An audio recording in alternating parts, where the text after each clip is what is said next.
प्रधानमंत्री नरेंद्र मोदी ने मुंबई में दाऊदी बोहरा समुदाय के प्रमुख शैक्षणिक संस्थान अल-जामिया तुसैफिया अरबी एकेडमी के नए परिसर का उद्घाटन किया। इस मौके पर दाऊदी बोहरा समुदाय के सर्वोच्च नेता सैयदा मुफव्वल सैफुद्दीन सहित बड़ी संख्या में गणमान्य हस्तियां मौजूद रहीं। मुंबई के मरोल में स्थित ये भव्य संस्थान अल-जामिया तुसैफिया अरबी एकेडमी का चौथा कैंपस है।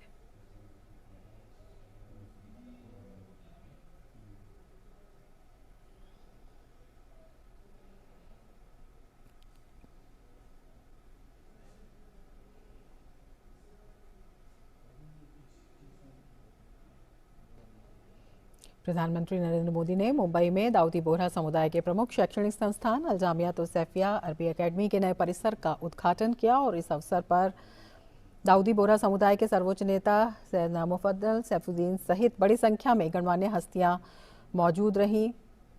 और इस संस्थान के बारे में बताएं, ये भव्य संस्थान अल-जामिया तुसैफिया अरबी एकेडमी का चौथा कैंपस है, जिसका प्रधानमंत्री ने उद्घाटन किया और इस भव्य समारोह में प्रधानमंत्री शामिल हुए।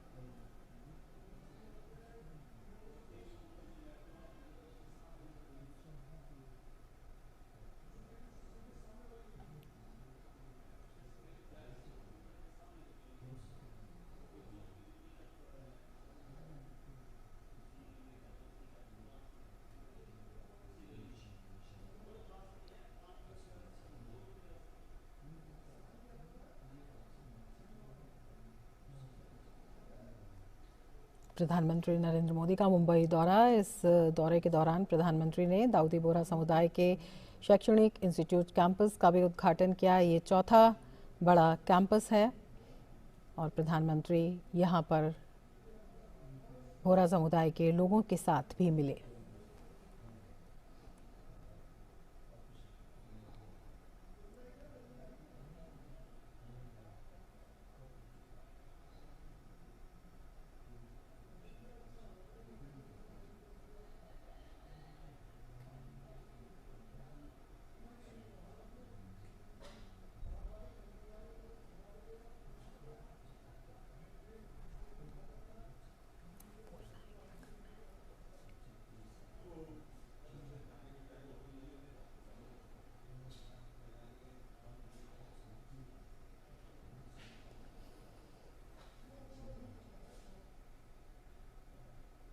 प्रधानमंत्री नरेंद्र मोदी दाऊदी बोहरा समुदाय के सर्वोच्च नेता सैयदा मुफव्वल सैफुद्दीन के साथ परिसर का उद्घाटन करते हुए और इस मौके पर उन्होंने बड़ी संख्या में गणमान्य लोगों से भी बातचीत की।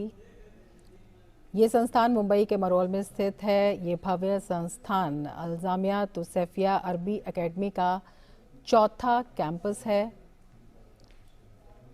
प्रधानमंत्री ने आज इसका उद्घाटन किया।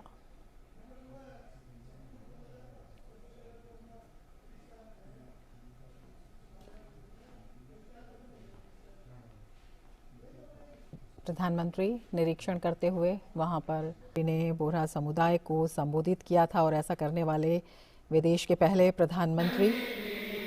इंदौर में भी अपने भाषण में प्रधानमंत्री ने बोहरा समुदाय की जमकर तारीफ की थी और उन्होंने बोहरा समुदाय की देशभक्ति, कारोबार में ईमानदारी की भी तारीफ की थी।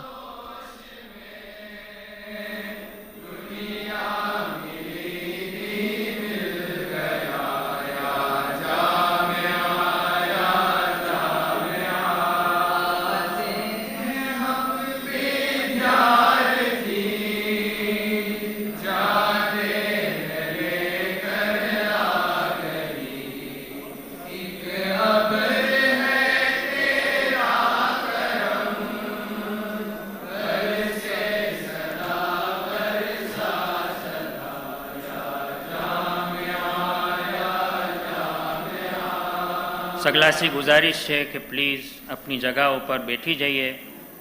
Please be seated.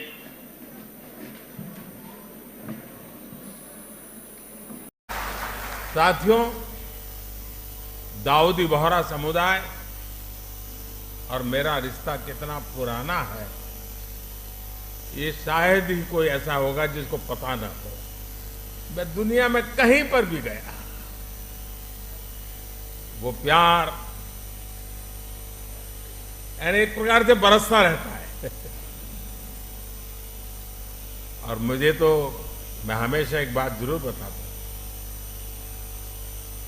मैं सैयदना साहब 99 एज थी, मैं ऐसे ही चला गया वहां सरसपुर। 99 एज में वो बच्चों को पढ़ा रहे थे जी। मेरे मन को वो घटना आज भी इतना प्रेरित करती है। क्या कमिटमेंट, नई पीढ़ी को प्रशिक्षित करने का सैयदना साहब का क्या कमिटमेंट है। 99 एज में भी बैठ करके बच्चों को पढ़ाना, और मैं समझता हूं 800,000 बच्चे एक साथ पढ़ रहे थे। मेरे दिल को वो दृश्य हमेशा हमेशा प्रेरणा देता रहता है। गुजरात में रहते हुए हमने एक दूसरे को बहुत करीब से देखा है। कई रचनात्मक प्रयासों को साथ मिलकर के भी आगे बढ़ाया है। और मुझे याद है सैयदना साहब की शताब्दी का वर्ष हम मना रहे थे, और सूरत में हमारा बहुत बड़ा जलसा था, मैं भी था उसमें। तो सैयदा साहब ने मुझसे कहा, तुम मुझे बताओ मैं क्या काम करूं। मैंने कहा, मैं कौन होता हूं आपको काम बताने वाला। लेकिन उनका बड़ा आग्रह था, तो मैंने कहा, देखिए गुजरात को तो हमेशा पानी का संकट रहता है, आप उसमें कुछ जरूर। और मैं आज भी कहता हूं, उस एक बात को आज इतने साल हो गए, पानी के रक्षा के काम में आज भी बोहरा समाज के लोग जी जान से लगे हुए, जी जान से लगे हुए। ये मेरा सौभाग्य है। और इसलिए मैं कहता हूं, कुपोषण के खिलाफ लड़ाई से लेकर जल संरक्षण के अभियान तक समाज और सरकार कैसे एक दूसरे की ताकत बन सकते हैं, हमने साथ मिलकर के वो किया है, और मैं इसका गौरव अनुभव करता हूं। और विशेषकर हिज होलीनेस सैयदना मोहम्मद बुरहानुद्दीन साहब, उनके साथ जब भी मुझे चर्चाएं करने का अवसर मिला, उनकी सक्रियता, उनका सहयोग मेरे लिए भी एक प्रकार से मार्गदर्शक रहा है। मुझे एक बहुत बड़ी ऊर्जा मिलती थी। और जब मैं गुजरात से दिल्ली गया,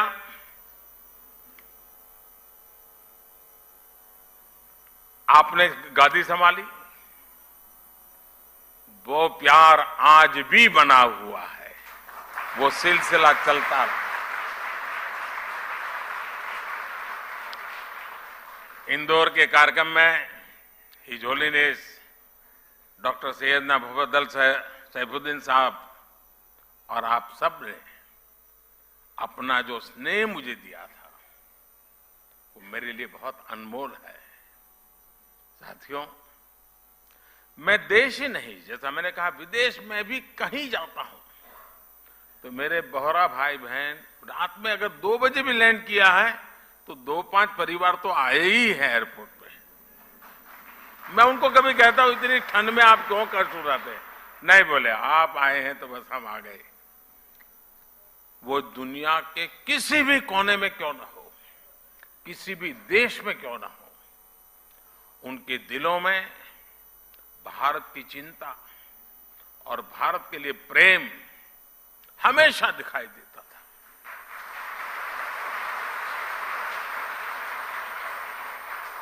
आप सभी की ये भावनाएं, आपका ये प्यार मुझे बार बार आप तक खींच लाता है।